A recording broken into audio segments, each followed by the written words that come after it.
Tere, keda veel ei ole, kellega veel ei ole tuttav, et mina olen Tarmo ettevõttest Koduandur. Koduandur on siis mõeldud sellise probleemi lahendamiseks, et kui eakas on kodus üksi ja tal ei õnnestu näiteks enda hätta sattumisest märku anda, kui tal ei ole võimalik telefoni juurde joosta, sest inimene on pikali või tervisekahjustus, et sa ei saa telefoni kätte või saa telefonist kellelegi helistada või telefoni peal olevat nuppu vajutada, et siis lähedased saaksid ikkagi teada, et eakaga on midagi juhtunud. Me oleme arendanud sellise anduri ja infosüsteemi, mis siis eaka enda elukeskkonnast saab selle info kätte, et kui eakaga midagi juhtunud, saada teade SMS-i või e-maili teel lähedasele.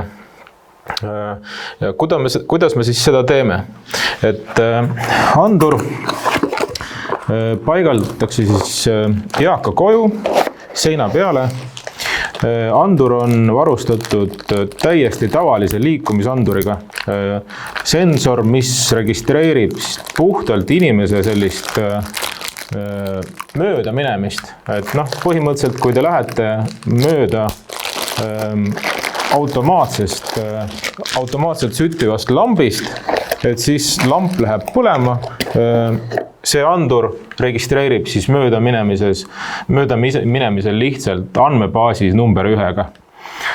Kui inimene käib korduvalt andurist mööda ja tavaliselt juhtub seda kodus tihti, et siis andur teab, mitu liikumist on inimesel tunnis ja sellest tekib siis selline vaade päevade ja nädalate ja kuude kaupa, et mis viisil inimene kodus toimetab, mis kell ta ärkab näiteks kell 7, toimetab kuni kella 2-ni, kogu aeg on liikumised näha, kell 2 läheb poodi, tund aega liikumisi pole ja siis tuleb jälle koju liikumised olemas. Meid ei huvita nii palju see, et kui palju neid liikumisi on, vaid meid huvitab see periood, kui liikumisi üldse ei ole, aga peaks olema. Näiteks hommikul kell 7 inimene tavaliselt ärkab, hakkab toimetama, 7 on liikumisi, näiteks 100 või 200, aga nüüd näiteks ühel päeval liikumisi pole kell 8, pole ka kell 9, juba väga kahtlane ja siis selle kohta infosüsteem saadab ka automaatselt teate. SMS-i liikumist pole nii ja nii mitme tunni jooksul. Lähedane saab selle teate siis enda nuputelefonile, iPhone'ile või kuhu iganes nutiseadmesse ja saab siis helistada lähedasele. Kui lähedane ei võta telefoni vastu, siis on juba häire selles mõttes oleks suurem, et siis peaks juba ju kohale minema vaatama, mis on juhtunud ja üldjuhul meie kogemus siis näitabki seda, et selliste tavaliste liikumisandmete pealt on väga lihtne tuvastada kukkumised ehk siis mitte liikumised, tervisekahjustused. Üldjuhul, kui liikumist ei ole, siis nii ongi, inimesega on midagi juhtunud. Hästi lihtne tehnilises mõttes, selles mõttes, et anduri paigaldamine käib lihtsalt kahepoolse teibiga seina, selleks, et saaks hiljem patareisid vahetada kergesti või siis ümber paigaldada kohta, kus andur rohkem liikumisi tuvastab. Jällegi oluline on see, et tuvastaks võimalikult palju liikumist, rütmi, mis igapäeval inimesel on ja jällegi meid huvitab see, et kui selles aktiivses rütmis on pikk paus, et siis selle kohta saadaks infosüsteem õigel ajal teate lähedasele. Andur toimib, nagu ma ütlesin, 2 AA patareiga, need on kauplusest võimalik kergesti juurde osta. Neid ei pea tihti ostma, sellepärast et nad toimivad vähemalt aasta ilma vahetuseta. Andur on varustatud SIM-kaardiga, ehk siis ta saadab ise andmed arvutisüsteemidesse iga 10 minuti tagant, kui on liikumist näha.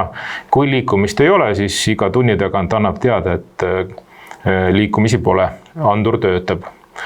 See tähendab, et inimesel ei pea olema kodus internetiühendust, ei pea olema Wi-Fi võrku ega muud keerulist.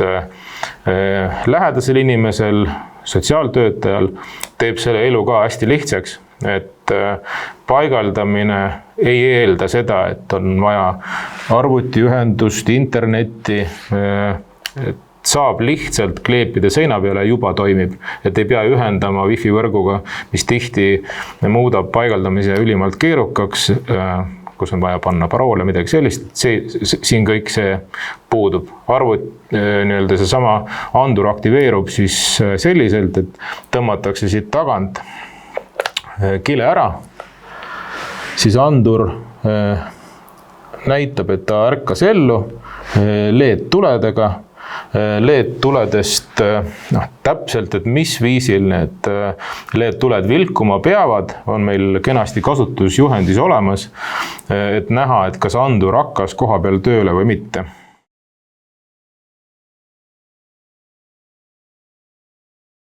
Nagu ma varem kirjeldasin, siis anduri kasutusele võtmine on väga lihtne, et see tuleb kleepida 1,5 meetri kõrgusele seina kõige liikuvamasse kohta.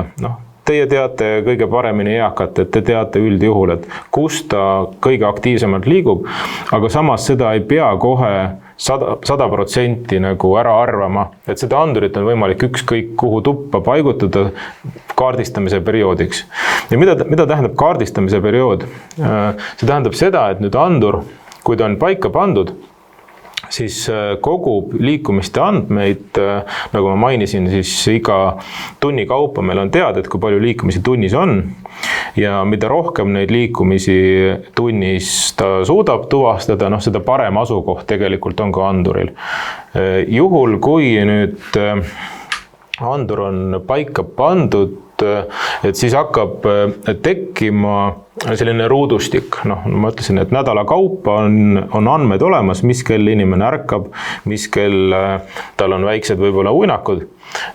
Ja nüüd nende teavituste seadistamine, et juhul, kui inimene näiteks kella 8 pole ärganud, ja me teame, et kell 8 tegelikult ta peaks olema iga päev juba toimekas, et siis need seadistused tuleks panna peale seda, kui andur on paigaldatud nädala pärast, et siis on need andmed kenasti olemas. Juhul, kui nende seadistustega keegi hätta jääb, et siis meil on olemas klienditeenindus, kuhu on võimalik siis helistada ja küsida abi, aga üldjuhul koduandur aitab iseseisvalt neid kliente, kes hakkama ei saa, et tegelikult infosüsteem annab ka ju teada, et kui teavitused on pandud ja need tegelikult on olulised, et siis on võimalik see nagu ära katta.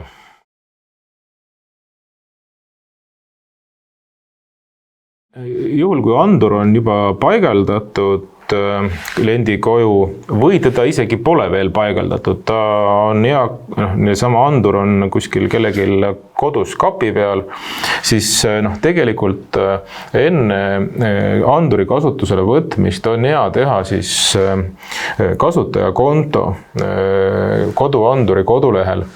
See käib nii, et koduanduri kodulehel on esilehel logi sisse vaade, kus siis avaneb infosüsteem, kuhu on siis vaja sisestada enda kasutajanimi ja luua parool.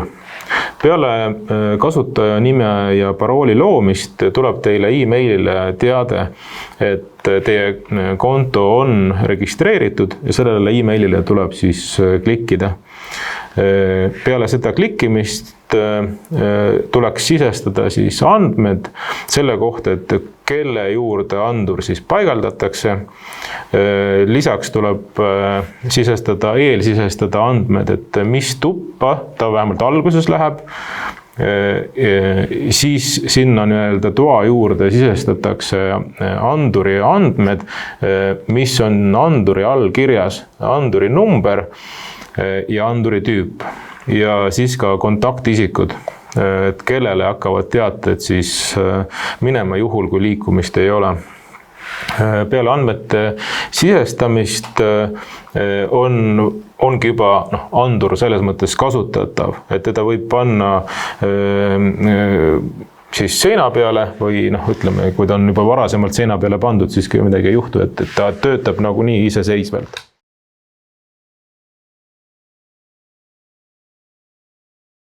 Rääkides veel anduri tehnilistest omadustest, et nagu ma mainisin, siis andur registreerib puhtalt inimese sellised liikumised anduri ees numbritena, et mitu korda inimene läks andurist mööda.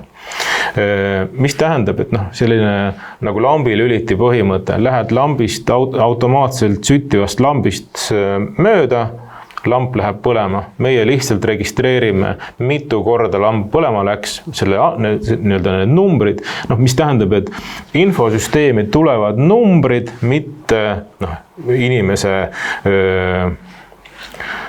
kuju või inimese hääl või selles mõttes on ta kõige enam privaatsust võimaldav seade, mis on tegelikult turul olemas, et kui me võrdleme seda veebikaameraga, mida ka kasutatakse, mida peab siis kogu aeg vaatama selleks, et tuvastada, kas inimene on kukkunud, et siis see seade on selles mõttes väga rumal, aga annab väga head infot just kõige olulisema kohta, mis on inimese liikumised tema kodus.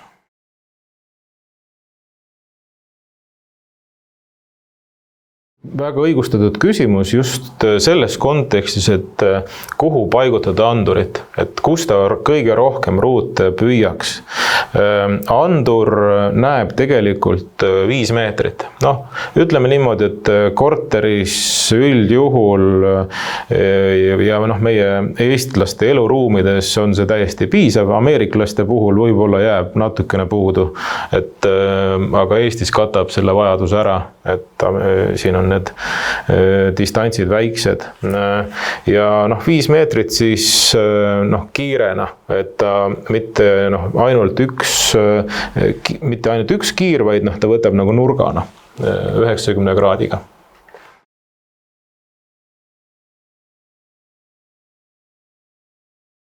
Kui nüüd rääkida teadete saatmisest ja vastuvõtmisest, kui tõesti inimesega on midagi juhtunud, kui ei ole liikumisi näha, siis nagu ma mainisin, saadab süsteem SMS-i või e-maili siis varem sisestatud kontaktisikutele.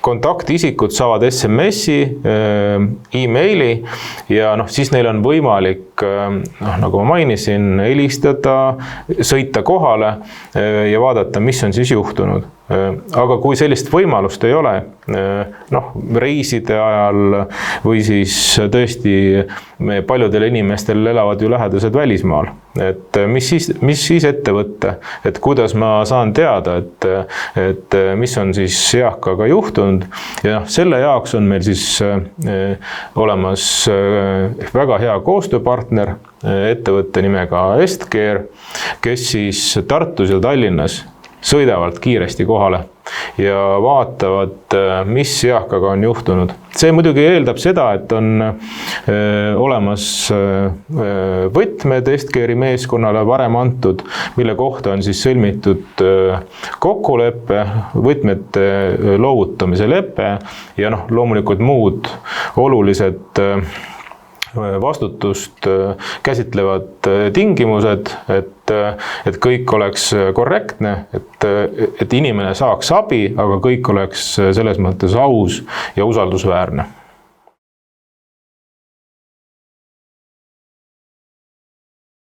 Need, kes siis hakkasid mõtlema, et nüüd oleks tõesti mõistlik koduandur kasutusele võtta, et noh, tegelikult ju meil on neid lähedasi väga paljudel ju kõigil, kes siis üksi elavad, et miks mitte proovida, iseenesest seade ei ole ju kallis ja kui seda mingil põhjusel vaja ei lähe, siis me ostame selle ju kenasti ka tagasi, et lihtsalt te ei pea kartma seda, et nüüd ta jääb teil kapi peale seisma. Aga juhul, kui tellimise huvi tekkis, et siis seda on tegelikult võimalik osta päris mitmest kanalist.